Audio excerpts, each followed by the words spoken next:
सो अस्सलाम वालेकुम guys, welcome back to my channel vibes with Sameer and family. तो मैं हूं समीर और मैं आ गया हूं आज एक नए ब्लॉग के साथ में। तो गाइस मैं आज आया हूं ना गोवंडी एरिया में, और यहां पे जो है अबू आज़मी का एक हॉस्पिटल है, नियाज़ करके, जो गरीबों के लिए हॉस्पिटल है। तो वहाँ पे ना आज एक मीटिंग रखी गई है। जो ड्रग्स वगैरह चल रहा है, जो नशा चल रही है गोवंडी में, मतलब जो गोवंडी मानपुर में चल रहा है, उसको कैसे रोके, किस तरीके से रोके। और यहाँ पे जो स्पेशल जो चीफ गेस्ट है ना, वो समीर वानखेड़े है। और समीर वानखेड़े कितनी बड़ी हस्ती है तो ये मुझे आपको बताने की ज़रूरत नहीं है। तो उनको स्पेशल गेस्ट में बुलाया गया है यहाँ पर, ताकि मतलब वो हमको कुछ इन्फॉर्मेशन दे सके कि ड्रग्स को किस तरीके से रोके, किस तरीके से इसको मतलब पूरी तरीके से ख़त्म कर दे। जो जिस तरीके से गोवंडी और मानपुर में जो नशा बढ़ते जा रहा है डे बाय डे, और नशे की वजह से मर्डर्स होते जा रहे हैं, तो उसके रिलेटेड आज मीटिंग है। तो आइए मैं आपको लेके चलता हूँ और आपको पूरा स्पीच दिखाऊंगा कि किस तरीके से क्या इन्फॉर्मेशन दी गई है कि ड्रग्स को हम रोक सकते हैं।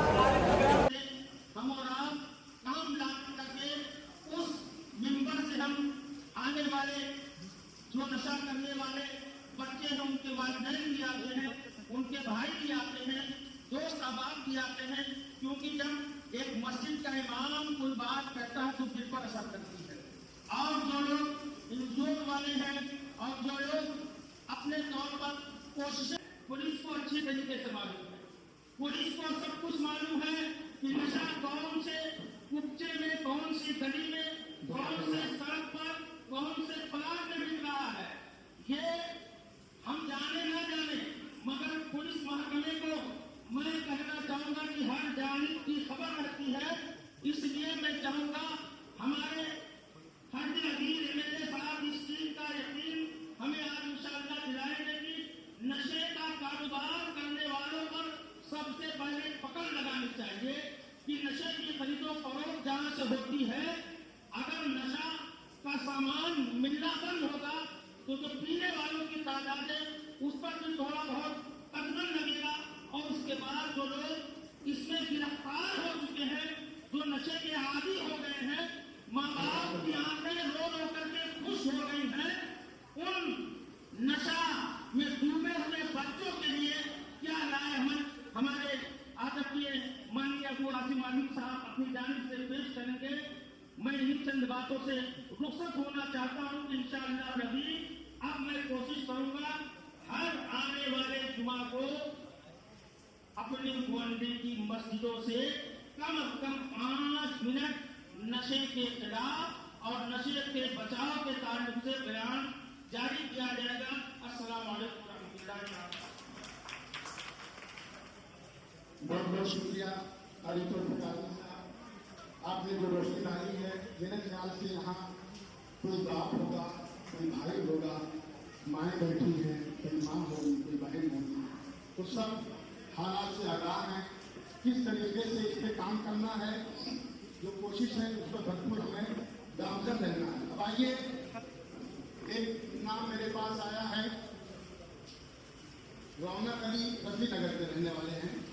वो अपने ख्यालों का इजहार करेंगे सिर्फ 5 मिनट के लिए, क्योंकि वक्त का भरपूर तरीके से 2 मिनट के लिए। देखिए, हमारे मौसम कायदे मिल्लत अबू आसिम आज़मी साहब की हमेशा ये कोशिश रही है किसी भी तरीके से हमारा इलाका पाको साफ रहे, नशा मुक्त रहे। लेकिन इसमें हमें और आपको ज़्यादा ध्यान देना पड़ेगा, ज़्यादा बढ़ करके काम लेना पड़ेगा, क्योंकि एक तनहा आदमी सिर्फ आवाज़ लगा सकता है, घड़ी घड़ी आपको जगा सकता है, लेकिन जब हम बेदार हो जाएंगे तो इंशाअल्लाह ताला कभी नहीं सुनेंगे। आइए रौनक 2 मिनट। अस्सलाम वालेकुम। बहुत शुक्रगुजार हूँ जो मुझे यहाँ पर बोलने का मौका मिला। और सबसे पहले तो मैं ये कहना चाहता हूँ जो नशा यहाँ पर हो रहा है वो इस कदर हो रहा है कि हमारे लोग यहाँ के लोग इस तरह के बर्बाद होते जा रहे नशे के। मैं सारे उलमाओं से, सारे मस्जिदों से मैं ये कहना चाहता हूँ कि नशे के ऊपर हर जुमे के दिन एक ऐलान करे, किसी भी तरह यहाँ पर यह नशा ख़त्म हो, क्योंकि नशे की वजह से यहाँ पर बहुत से क्राइम भी हो रहे हैं। कभी नशा करने के बाद आदमी अपने आप को भूल जाता है, और भूलने के बाद क्राइम करता है, मर्डर होता है, किसी को मारता है। तो ये सब गलत बात है। इसी के बारे में बोलना चाहता हूँ सारे लोगों से कि जिम्मेदारी हर एक की है हर एक जिम्मेदार अपना एक जिम्मेदारी निभा सकता है। हर अपने गली कूचे में रहने वाले वो सभी बोल सकते और बता सकते। भाई इतना मैं ज़्यादा बोलूँगा नहीं, क्योंकि मुझे बोलने का मौका मिला, इसके लिए मैं बहुत शुक्रगुजार हूँ। अस्सलाम वालेकुम। तो तशरीफ रखते हैं, अच्छा तजुर्बा है उन्हें, किस तरीके से काम करना चाहिए और किस तरीके से उस पर हम कंट्रोल पा सकते हैं, उस बातों को वो सामने आपके रखेंगे। आप अगर समाज फरमाएं। डॉक्टर जाहिद खान साहब तशरीफ ला रहे हैं। माइक। अस्सलाम वालेकुम। टाइम बहुत कम दिया गया है, इसलिए मैं जो है ना शॉर्ट में कहूँगा कि जिस तरह से कीमत जो होती है, कीमत आप लोग जानते हैं, वो फसलों को बर्बाद कर देती है। सिमिलरली ये जो नशा है वो हमारे आने वाली नस्लों को और जो ये नस्लें हैं उनको भी बर्बाद कर देती है।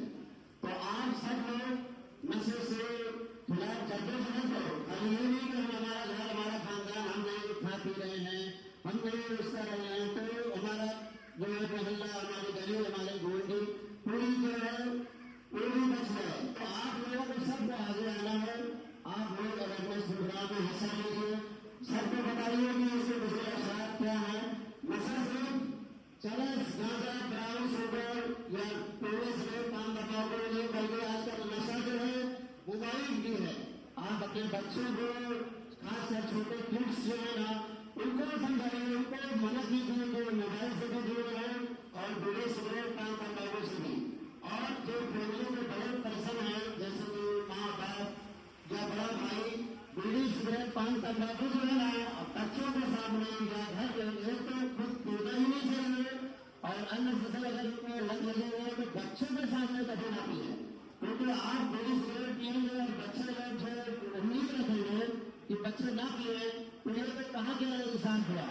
तो रिक्वेस्ट है आप सब लोगों से कि अवेयरनेस प्रोग्राम में भी हिस्सा लीजिए। आसिम भाई ने इतना अच्छा प्रोग्राम लगाया, ये हमेशा जो है ना गरीबों को और मुझे हर लोगों को मददगारी करते हैं। आज इतना अच्छा प्रोग्राम उन्होंने लगाया है। मैं साथ लोगों से गुजारिश करूँगा कि आसिम भाई से जोरदार तालियां बजाएं कि उन्होंने नशे के खिलाफ प्रोग्राम लगाया है।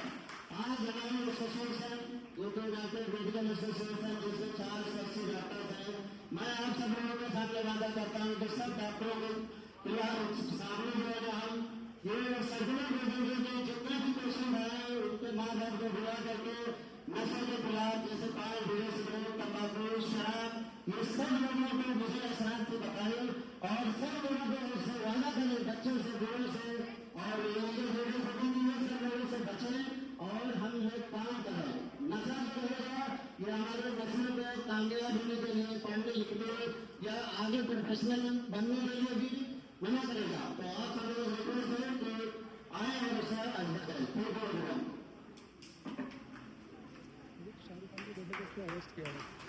के लिए आपकी निगाहें मुंतजिर IRS माननीय इस्लाम भगवान के साथ तशरीफ ला चुके हैं। आप हजरात आज उनको देखेंगे कि उनको समाप्त भी करेंगे, मुलाहिजा भी करवाएंगे। जिस तरीके से अभी तक हमारे और आपके मुंसिन कौम मिलत आली जनाब अबू आसिम आजमी साहब हमेशा से ये जद्दोजहद करते रहे हैं कि किसी भी तरीके से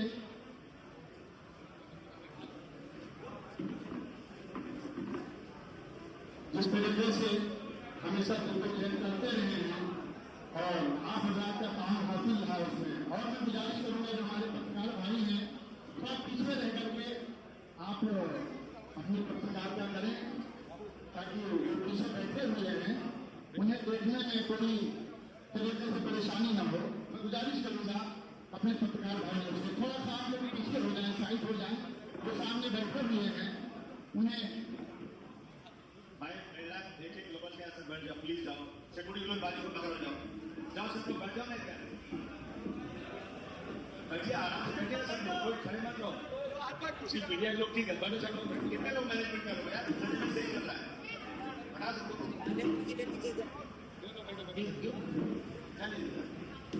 क्या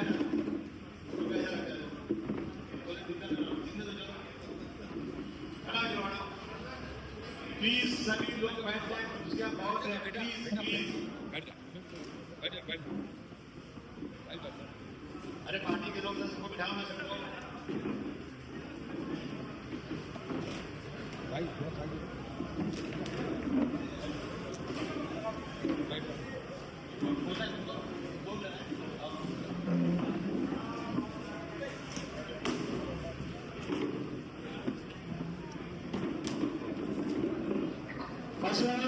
सबसे पहले जितने लोग हैं प्लीज बैठे हुए, बहुत अहम प्रोग्राम है।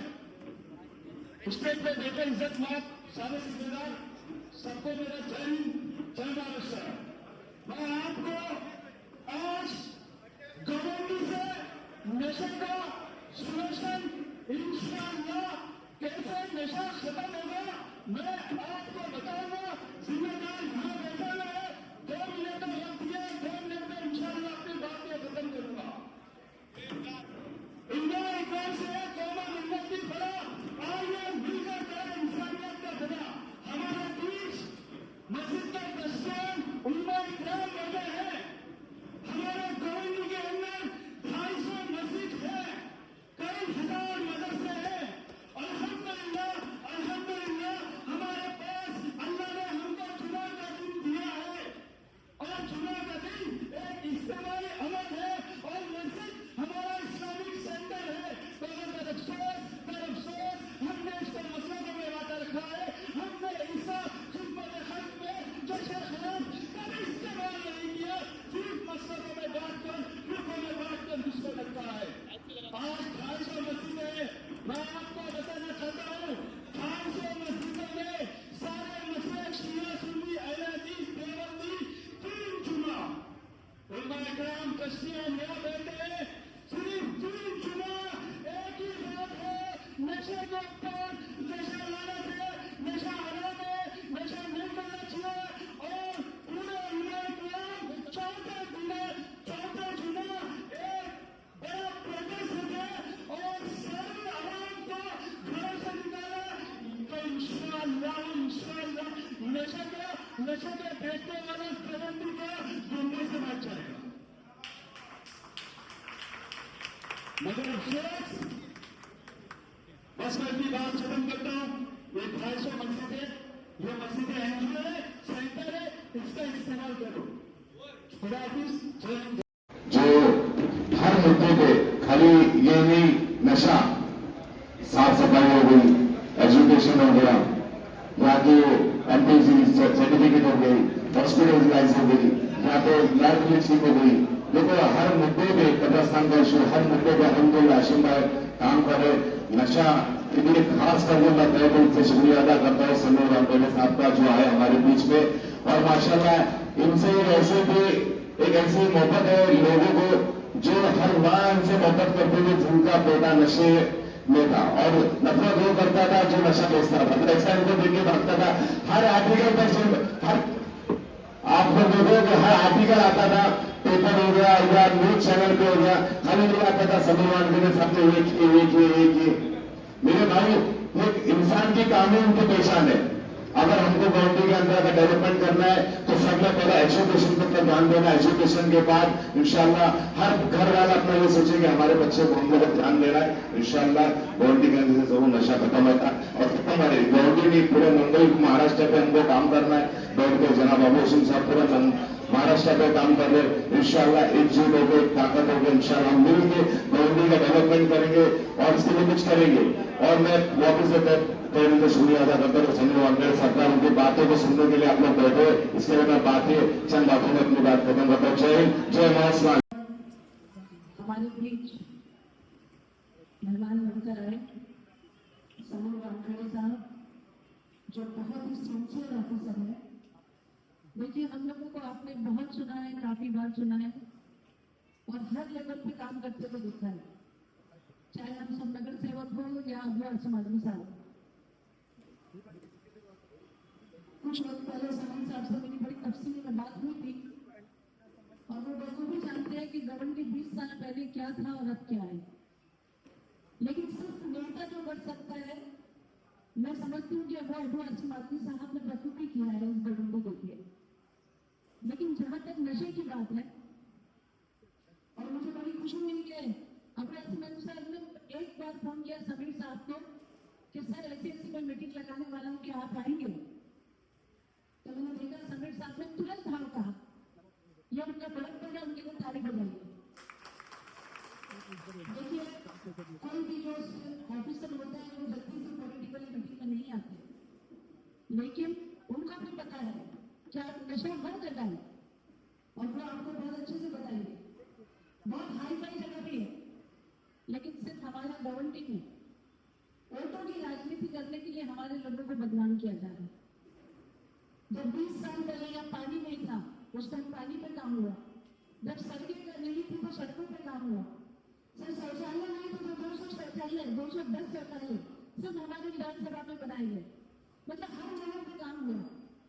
लेकिन नशा एक ऐसी चीज है कि उस पर सिर्फ नेता काम नहीं कर सकता, उसमें अपने पुलिस नेता जब सब मिल के काम करेंगे तब जाके नशे में साथ पाएगा।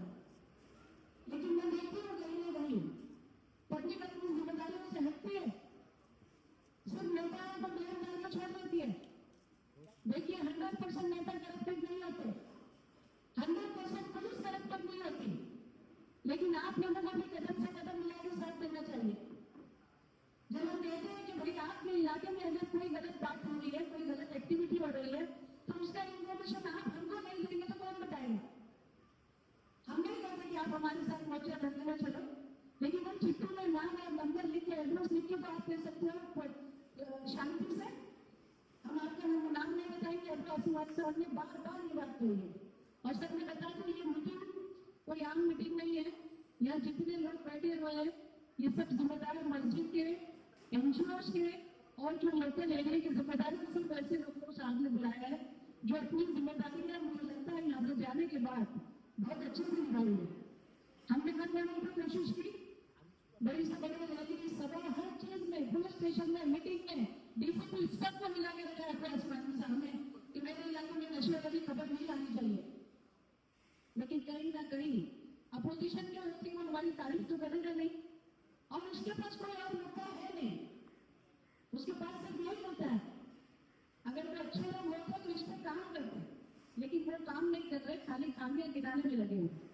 जबकि अगर मेरे अवेयरनेस करते, जैसे कि अभी 2 तारीख को, सर 2 तारीख को हजारों की तादाद में हम लोगों ने तैयारी की है, एक रैली का इंतजाम किया गया है जो 2 अक्टूबर गांधी जयंती, और इसीलिए आपको आज बुलाया गया ताकि आप लोगों को इस तरीके से अवेयर करें कि आम पब्लिक अपने घर से बाहर निकले और उस रैली को लीड करें।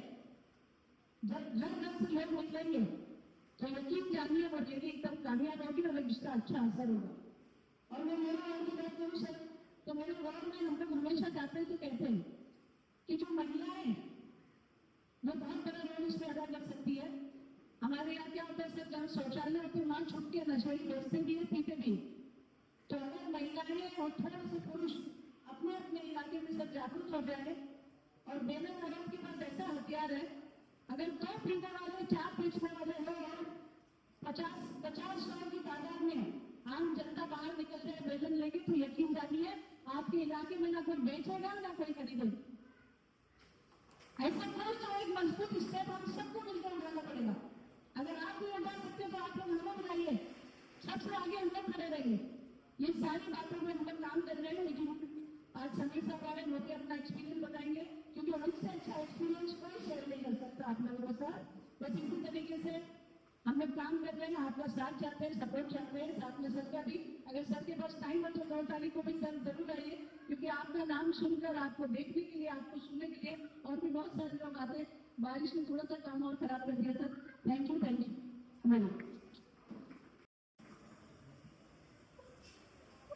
आज नशा मुखालिफ इस महफिल में आए हुए हमारे महानाचार्य हिंदुस्तान की एक बहुत बड़ी हस्ती, जो कभी किसी सत्ता से, किसी पावरफुल आदमी से, कोई बड़े से बड़े नेता से डरने वाले नहीं, ऐसे आदमी उन्होंने अपनी ड्यूटी पर रहकर, जहां तक मैं जानता हूं, से बड़ी हिम्मत के साथ काम किया। जब कष्ट में थे तो चपाई में कोई मिनिस्टर हो, चाहे कोई MP हो, चाहे कोई बहुत बड़ा आदमी हो, सबकी तलाशी लिया उन्होंने। बहुत बड़ी बड़ी उन्होंने कस्टम के अंदर लोगों को पकड़ा और सबसे ड्यूटी करवाया। ये है वो सभी वानखेड़े साहब। मैं सभी वानखेड़े साहब का बहुत बहुत शुक्रिया अदा करता हूँ और अपनी पूरी जनता की तरफ से आपका बहुत बहुत दिल की गहराइयों से स्वागत करना चाहता हूँ। आपको याद होगा सर, मैं आपके ऑफिस में आया था, मैं यही दर्द लेकर आया था आपके पास कि आप जो है हमें रास्ता बताइए कि अपनी कौम के लोग जिनको नौकरियां भी आज नहीं मिल रही है, बेकार है, माली हालत बहुत ही खराब है, रिजर्वेशन का खाना क्यों नहीं मिल रहा है, गरीबी की रेखा से नीचे के लोग हैं। आप उनमें भी ऐसा नहीं कि सिर्फ हमारे यहाँ नशा है, उनमें भी थोड़ा नशे की आदत हो गई है। इस नशे को छुड़ाने के लिए मुझे कोई तरकीब बताइए, कोई मदद कीजिए, ताकि हमारा मानपुर शिवाजी नगर ही नहीं बल्कि पूरे भारत में जो लोग नशे में हैं उनको कैसे नशा छुड़ाया जा सकता है। मैं मिलने गया था, जब मैं नीचे बिल्कुल उतरा ना तो सब मीडिया वाले मुझे थे कि आपको बुलाया गया था, सभी साहब सबको बड़े बड़ा बुला के नशे को कर रहे हैं कि आप भी इसमें शामिल है क्या? नहीं भाई साहब, मुझे बुलाया नहीं गया था, मैं खुद चल कर आया था मिलने उनसे, ताकि जो है हमारे यहाँ आकर एक मीटिंग करें। उसके बाद कुछ सब किससे चले उसको करने की जरूरत नहीं है, लेकिन मैं घर से इंतजार कर रहा था कि मैं कोई एक मौका तलाश करूँ। और जो इस डिपार्टमेंट के बहुत ही माहिर ऑफिसर हैं, अभी थोड़े दिन पहले आपने यहाँ पर बड़े बड़े लोगों को पकड़ा था, काली लोगों को, अफ्रीकन लोगों को यहाँ बहुत बड़ा, तो ये बहुत माहिर और बहुत निडर ऑफिसर हैं, ये आके कुछ मंत्र बताएंगे ताकि हम लोग जो है ना इससे फायदा हो सके। दोस्तों अभी ऐसा है कि मानपुर शिवाजी नगर जो है ना कोई गवर्नमेंट का बसाई जगह नहीं है, जहाँ से कोई चला आया, कहाँ से कोई आके फंस गया यहाँ पर, इसका क्या कैरेक्टर है, कोई क्या कर रहा है, बेकार है। बेकारी में लोग सोचते हैं कि बहुत सारे लोग बेकारी में शराब पीने लग जाते हैं, नशा करने लग जाते हैं। इस नशे को छुड़ाने के लिए हम लोगों की मदद कर रहा है। हमारी हम बहुत बड़े असेंबली पे कई बार बात की। 10वीं बार के बाद मैं जब भाषण करने लगा तो मुझे स्पीकर साहब कहने लगे, अबू आजमी साहब आप कितनी बार बोलोगे नशे के ऊपर? मैं बोला कि जब कोई सुनने को तैयारी नहीं तो मुझे बोलना तो पड़ेगा, जब तक इस पर एक्शन नहीं होगा। मैंने पति भी कहा, इतना मुझे गुस्सा आया, मैंने कहा सुनिए स्पीकर साहब, अगर ये पुलिस इसको नहीं खत्म कर सकती, मुझे 1 महीने का पावर दे दीजिए, सिर्फ 1 महीने का, और मैं जो करूँ मुझे करने दीजिए। मैं इंशाल्लाह आपको, मैं यहाँ के नौजवानों को, उलमाओं को लेकर के इसको ठीक कर दूँ। मैं इंशाल्लाह के बाद की हिम्मत नहीं कर। बस मेरी गुजारिश यही है कि आप लोग देखिए, लोग डरते हैं, लोग डरते हैं कि मेरा नाम नहीं आ जाए। जब यहाँ मैं आया था पानी नहीं था, यहाँ पानी लाने लोग शेखपुर जाते थे, कहाँ से आते थे? सही बात है कि नहीं बोलिए, पानी था ही नहीं। तो हमने जो है ना यहाँ पर बहुत बड़े बड़े 33 लीटर के थे, जब 5,000 लीटर के 5,000 लीटर के 90 बड़े बड़े मैंने प्लास्टिक के टैंक लगवाए और पानी इसमें भरा। तो जो लोग पानी बेचते थे ना, उन लोगों ने मेरे प्लास्टिक टैंक को तलवार से काटकर उसमें चूड़ा डाल दिया। तो मैंने कहा जहाँ पे काटा था उसके अड़ोस पड़ोस को लोगों से मैं बुला, कहा मुझे बताओ किसने काम किया? तो सब कहते हैं हम क्यों बताएं, आप पता लगाइए। क्यों भाई? हम बता देंगे तो हमको मारेगा, हम पे हमला करेगा। अगर आपके सामने किसी ने मर्डर कर दिया और आप उसके चश्मदीद गवाह हैं और आप नहीं बताएंगे तो उसको जिंदगी में सजा नहीं होगी, मर्डर करता रहेगा और सजा कभी नहीं होगी। कोर्ट को गवाही चाहिए, पुलिस को गवाही चाहिए, और आप सब लोग कहेंगे आप बहुत कुछ हो रहा है, लेकिन मैं क्यों बताऊं? तो याद रखिएगा, कभी नशा खत्म नहीं होगा, कभी क्राइम खत्म नहीं होगा। हम तो कह रहे हैं ना कि आपने हमें चौथी बार यहाँ से चुनकर दिया है, आपने हमारे नगर से चुन के दिया है, आप पे कोई आंख नहीं आएगी इंशाअल्लाह ताला। आप हमें नाम दीजिए, लेकिन जागृत हो जाइए, नाम दीजिए हमें आपको कि भाई मेरे महल में फला आदमी काम कर रहा है। कोशिश करेंगे हम लोग, और इंशाअल्लाह एक व्यक्ति में खत्म होगा मामला। और पुलिस ने एक नंबर भी वायरल किया हुआ है, उस नंबर पे पुलिस को बोलिए, पुलिस नाम नहीं पूछेगी आपसे। तो ये इस काम के लिए आप सबको तैयार रखना है। सबसे पहले उलमा कराम का मैं बहुत शुक्रिया अदा करना चाहता हूँ, बड़ी तादाद में आप लोग आए, आप ही लोग हैं जिन्होंने इस मुल्क में इस्लाम को जिंदा रखना है। अगर ये उलमा कराम मदरसा नहीं होता ना तो इस्लाम नहीं होता। और आपको 5 वक्त माइक मिलता है बोलने के लिए, आप लीडर हैं कौम के, आप रहनुमाई कीजिए और आप हमेशा हर वक्त लोगों को कहिए कि भाई ये मुस्लिम इलाका है, यहाँ तो ऐसा होना चाहिए कि रात को 3 बजे रात में कोई नौजवान लड़की जाए, किसी की हिम्मत नहीं पड़े उसकी तरफ आंख उठा कर देख रहे हैं। क्या हम हिंदू मुसलमान है? क्या यही इस्लाम है? आजकल आई लव मोहम्मद का बहुत चर्चा चल रहा है। मैं उसके आगे बढ़ के कहना चाहता हूँ, आप आई लव मोहम्मद रसूलुल्लाह सल्लल्लाहु अलैहि वसल्लम के लिए जान दे सकते हैं? बोलिए ना। लेकिन उनके कहे हुए कामों को क्यों नहीं करते हैं? वो तो कहिए ना, ये सिर्फ शोभा नहीं करता है। आई लव मोहम्मद, अरे ऐसा दिखा दो कि मोहम्मद रसूलुल्लाह सल्लल्लाहु अलैहि वसल्लम के रास्ते पर चल के दिखा दो। जो फिरका परस्त इस्लाम के खिलाफ है ना, वो भी तुम्हारे पास आकर खड़े होकर तुमसे दुआएं लेंगे इंशाअल्लाह। ये हिंदुस्तान में आज फिरका परस्ती बढ़ रही है, लेकिन मैं देख रहा हूँ गांव में हिंदू औरतें टीका लगा करके, बच्चे को गोद में लेकर के, पानी के ग्लास में पानी लेकर के मस्जिदों के बाहर लाइन लगा के खड़ी रहती हैं कि भाई दुआ कर दीजिए। किससे? मुसलमानों से। नमाज पढ़ के निकला है ना, अल्लाह के बताए हुए रास्ते पर चल रहा है ना, तो इसकी दुआ से मेरे बच्चा अच्छा हो जाएगा। तय कीजिए हम इंशाअल्लाह ताला, हम अपना इखलाक, अपनी जो है सब सारी चीजें हम ऐसी दिखाएंगे, ऐसी दिखाएंगे कि लोग देख करके इंशाअल्लाह मुसलमानों के जो मुखालफत करने वाले हैं और मुसलमानों के साथ खड़े हो जाए। बोले हुजूर सल्लल्लाहु अलैहि वसल्लम ने मौलाना साहब बताई कहा नहीं कहा कि अगर तुम्हारा पड़ोसी, अगर तुम्हारे पास अल्लाह ने इतनी दौलत दिया है कि तुम अपना पेट भर के अपनी जिंदगी गुजार सकते हो, और तुम्हारा पड़ोसी का मतलब 40 घर आगे 40 पीछे, 40 गाय 40 पानी, ये तो मतलब है ना।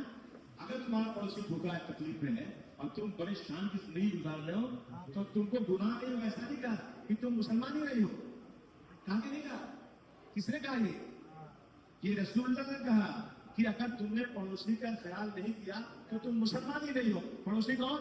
कोई भी हो सकता है, हिंदू हो, मुसलमान हो, सिख हो, ईसाई हो, ये। और हम कहाँ करते हैं ये? अगर आपको वाकई आई लव मोहम्मद कहना है तो इंशाअल्लाह मोहम्मद सल्लल्लाहु अलैहि वसल्लम के रास्ते पर चल के दिखाओ, इंशाअल्लाह ताला बहुत सारे लोगों का हार्ट फेल हो जाएगा। हाँ, मेरे बैग में निकाल लिया। जो लोग हमें हिंदू मुसलमान को लड़ाते हैं ना, वो परेशान हो जाएंगे, ये क्या मुसलमानों ने कर दिया। मैं एक छोटा सा किस्सा करके बोलना चाहता हूँ कि हजरत इब्राहिम अलैहिस्सलाम हमेशा, हमारा साथ गलती हो तो टोकिएगा मुझे, हमेशा कभी अकेले खाना नहीं खाते थे। मुझे याद है मेरे चाचा हमेशा कहते थे, बेटा आसिम जब खाना खाने जाओ किसी को साथ में बुलाओ, अकेले मत खाओ। दस्तरखान में अकेले मत खाओ। लेकिन आज जमाना ये आ गया ना, पहले लोग कहते थे कि मेहमान आए तो मैं खाना खाऊं, अब कहते हैं मेहमान जाए तो मैं खाना खाऊं। बदल गया जमाना। मेहमान आए तो खाना खाओ, कहते मेहमान जाओ तो मैं खाना खाऊं। तो हजरत इब्राहिम अलैहिस्सलाम जब खाना खाने बैठते थे तो कभी अकेले खाना नहीं खाते थे।